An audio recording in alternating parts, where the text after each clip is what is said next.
لا حول ولا قوة إلا بالله. بسم اللہ الرحمن الرحیم۔ الحمد للہ رب العالمین والعاقبۃ للمتقین والصلاة والسلام علی سید الانبیاء والمرسلین اما بعد فقد قال اللہ تبارک وتعالی فی القرآن المجید والفرقان الحمید۔ اعوذ باللہ من الشیطان الرجیم، بسم اللہ الرحمن الرحیم۔ شہر رمضان الذي انزل فيه القرآن هدى للناس وبينات من الهدى والفرقان فمن شهد منكم الشهر فليصم ومن كان مريضا أو على سفر فعدة من أيام أخر يريد الله بكم اليسر ولا يريد بكم العسر ولتكملوا العدة ولتكبروا الله على ما هداكم ولعلكم تشكرون۔ صدق الله العلي العظيم۔ قال النبي صلی اللہ علیہ وسلم لا يزال الناس بخير ما عجلوا الفطر او كما قال علیہ الصلاۃ والسلام۔ معزز ناظرین کرام، السلام علیکم ورحمۃ اللہ وبرکاتہ۔ گزشتہ درس کے اندر بندے نے آپ کی خدمت میں رمضان المبارک کی عظیم الشان عبادت روزے کے تعلق سے چند ضروری مسائل پیش کیے تھے۔ آج پھر اس درس کے اندر روزے ہی کے تعلق سے چند ضروری مسائل آپ کی خدمت میں پیش کرنے کا ارادہ ہے۔ باری تعالیٰ میرے لیے اس کو آسان فرمائیں اور روزے کی عبادت کے جو انوار و برکات ہیں ان انوار و برکات سے ہم سبھی کو لطف اندوز ہونے کی سعادت نصیب فرمائیں۔ روزہ اللہ تعالیٰ کی بہت بڑی عبادت ہے، عظیم الشان عبادت ہے۔ سیدنا محمد الرسول اللہ صلی اللہ تعالیٰ علیہ وسلم نے ارشاد فرمایا کہ جو آدمی رمضان المبارک کا جان بوجھ کر کے بغیر کسی عذر کے ایک روزہ چھوڑ دے تو پھر وہ اس کی تلافی کے لیے پورا سال بھی روزوں کا اہتمام کرتا رہے تب بھی وہ ان انوار و برکات کو حاصل نہیں کر سکتا جو رمضان المبارک کے ایک روزے کے ہیں۔ اتنی عظیم الشان عبادت ہے روزہ، اس لیے ہمیں اس عبادت کا اہتمام کرنا چاہیے اور اس کے سنن و آداب کی رعایت کے ساتھ اہتمام کرنا چاہیے۔ جب افطار کا وقت ہو جائے تو افطار میں جلدی کرنا سنت ہے۔ ارشاد فرمایا مدنی کریم صلی اللہ تعالی علیہ وسلم نے لا یزال الناس بخیر ما عجلوا الفطر، کہ جب تک لوگ بھلائی پر رہیں گے جب تک وہ افطار میں جلدی کرتے رہیں گے۔ ایک حدیث قدسی میں آقا نامدار تاجدار مدینہ احمد مصطفیٰ صلی اللہ تعالی علیہ وسلم نے ارشاد فرمایا کہ اللہ تعالیٰ فرماتے ہیں کہ میرے نزدیک محبوب ترین لوگ ہیں وہ جو افطار میں جلدی کرتے ہیں۔ معلوم یہ ہوا کہ افطار کا وقت ہو جانے کے بعد اب افطار میں تاخیر نہیں کرنی چاہیے بلکہ افطار میں جلدی کرنا یہی سنت ہے۔ افطار کے وقت بندے کی دعا باری تعالیٰ اور زیادہ قبول فرماتے ہیں، اس لیے ہمیں اس وقت دعاؤں کا بھی اہتمام کرنا چاہیے، اور جو بھی اپنی جائز حاجت ہے، جائز تمنا ہے، دنیاوی ہوں اخروی ہوں، چھوٹی ہوں کہ بڑی ہوں، اپنے رب سے اس وقت جو ہیں ان حاجتوں کو، ان ضرورتوں کو مانگنا چاہیے۔ اس وقت باری تعالیٰ روزہ داروں کی دعاؤں کو اور زیادہ قبول فرماتے ہیں، اس لیے ہمیں دعاؤں کا بھی اہتمام کرنا چاہیے۔ اور حدیث پاک میں بھی بہت سی مختصر اور بڑی جامع دعائیں ہیں، کم از کم ہمیں ان دعاؤں کا اہتمام کرنا چاہیے۔ اللہم اغفر لی ورحمنی، کتنے مختصر الفاظ ہیں، کتنی مختصر دعا ہیں، ہمیں اس دعا کا اس وقت جو ہے اہتمام کرنا چاہیے کہ اللہ میری مغفرت فرما دیجیے، میری بخشش فرما دیجیے، ورحمنی اور میرے اوپر رحم فرما دیجیے۔ اللہم انک عفو تحب العفو فاعف عنی، اللہ آپ معاف کرنے والے ہیں، اور صرف معافی کرنے والے نہیں بلکہ معاف کرنے کو تو آپ پسند فرماتے ہیں۔ اے اللہ میں بھی آپ کی معافی کا سب سے بڑا محتاج ہوں، مجھے معاف فرما دیجیے، مجھے بخش دیجیے۔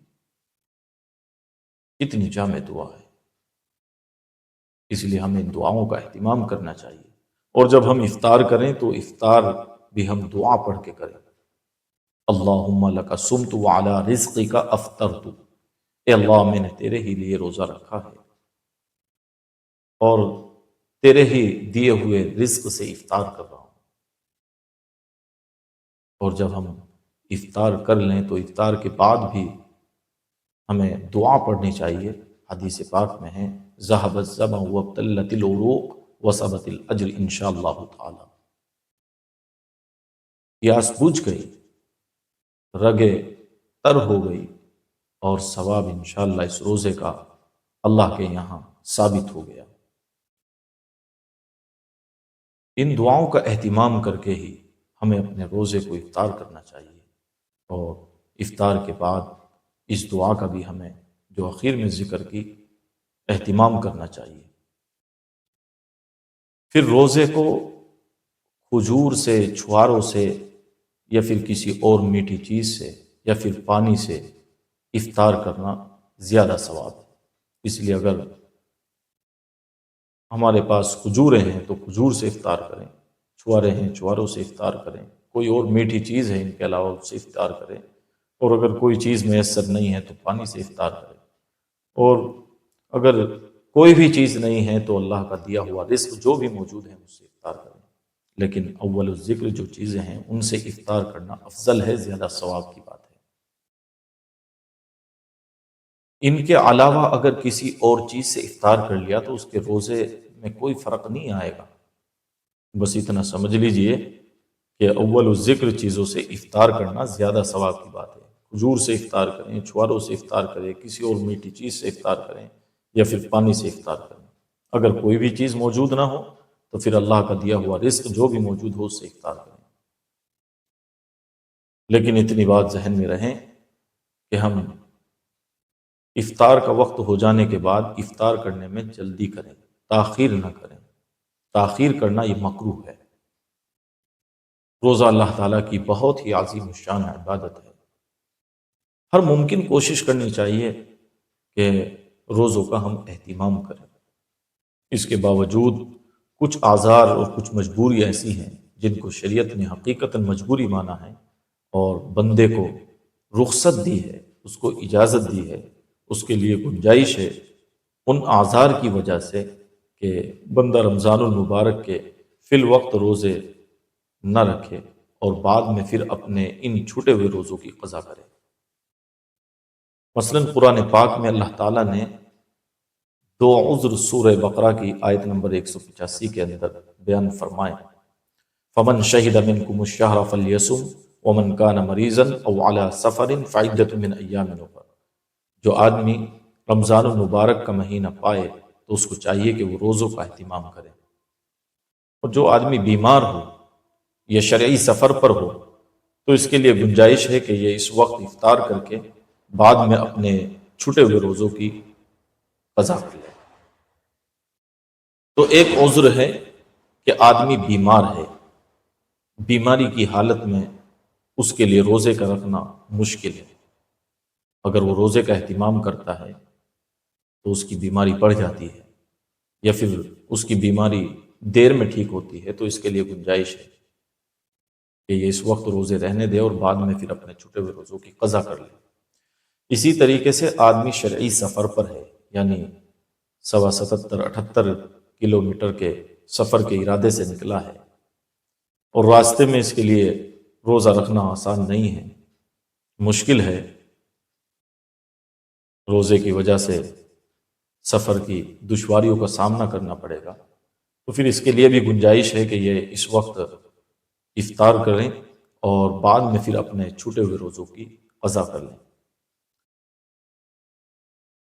کچھ اعذار وہ ہیں جو ذخیرہ احادیث میں بیان کیے گئے ہیں، اور علماء نے لکھا ہے کہ حاملہ عورت جس کو اپنے بچے کی جان کا ڈر ہو یا پھر خود اپنی جان کا ڈر ہو تو اس کو بھی اجازت ہے کہ یہ اس وقت افطار کر لیں اور بعد میں پھر اپنے چھوٹے ہوئے روزوں کی قضا کریں۔ اسی طریقے سے ایک وہ عورت جو اپنے بچے کو دودھ پلاتی ہے اور اس کا وہ بچہ صرف ماں کا دودھ ہی پیتا ہے، اس کے علاوہ کوئی چیز کھاتا پیتا نہیں ہے، اس کی زندگی کا مدار اور اس کی روزی صرف اور صرف ماں کا دودھ ہے۔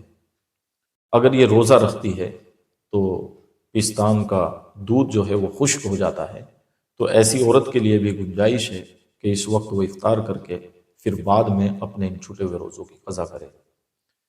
اسی طریقے سے سن رسیدگی، بڑھاپا، یہ بھی عذر ہے کہ بڑھاپے کی وجہ سے آدمی اتنا لاغر اور کمزور ہو گیا ہے کہ وہ روزوں کا اہتمام نہیں کر سکتا، تو اس کے لیے شریعت نے یہ رخصت رکھی ہے کہ وہ اپنے ہر ایک روزے کے بدلے ایک فدیہ دے دیا کرے، اور فدیے کی مقدار وہی ہے جو صدقۃ الفطر کی مقدار ہے۔ انشاءاللہ اس کا بیان جو ہے صدقۃ الفطر میں آئے گا۔ تو ہر ایک روزے کے بدلے اس کو اجازت ہے کہ یہ فدیہ دے دیا کرے۔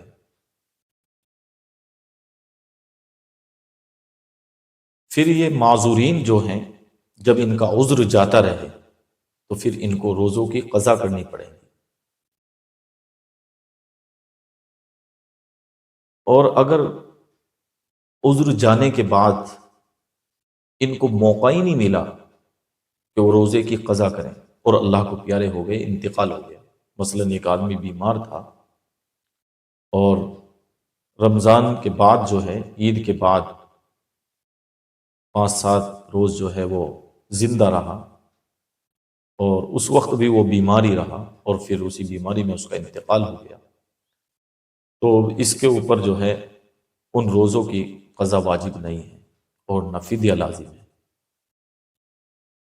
ہاں، وہ معذورین جن کا عذر جاتا رہا اور ان کو روزوں کی قضا کا وقت مل گیا، اور انہوں نے اپنی کاہلی کی وجہ سے، سستی کی وجہ سے اپنے روزوں کی قضا نہیں کی اور وہ اللہ کو پیارے ہو گئے، تو اب ان کی طرف سے جو ہے ان کے اوپر لازم ہے فدیہ۔ اب یہ اپنے ورثاء کو وصیت کریں کہ بھائی میرے مال سے جو ہے فدیہ دیں۔ Like, comment, and subscribe. پھر ورثاء جو ہیں تجہیز و تکفین کے خرچ کو نکال کر، اسی طریقے سے اگر اس کے اوپر قرض ہے تو قرض کو نکال کر جو مال باقی ہے اس مال کا تہائی حصہ اس سے اس کے فدیہ ادا کریں، اور اگر وہ کم پڑ رہا ہے تو بطور تبرع کے وارثین اس کی طرف سے جو ہے فدیہ دے سکتے ہیں، لیکن ان کے اوپر لازم نہیں ہے۔ بہرحال معذورین کا جب عذر جاتا رہے اور وہ مجبوریاں جن کی وجہ سے روزہ چھوڑنے کی اجازت تھی، جب وہ مجبوریاں ختم ہو جائے تو پہلی فکر جو ہے اپنے روزوں کی قضا کی ہونی چاہیے۔ بلا وجہ تاخیر کرنا یہ باعث گناہ ہے، اس لیے پہلی فرصت میں اپنے چھوٹے ہوئے روزوں کی قضا کرنی چاہیے۔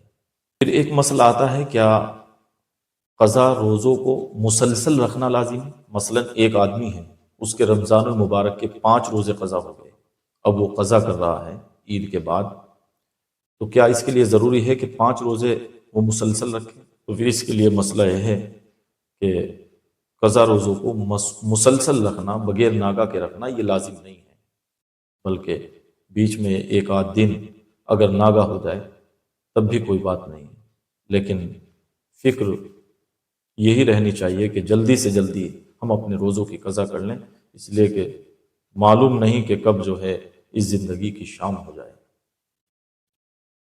اللہ تعالی ہم سبھی کو روزے کی عظیم الشان عبادت کا اہتمام کرنے کی توفیق عطا فرمائے۔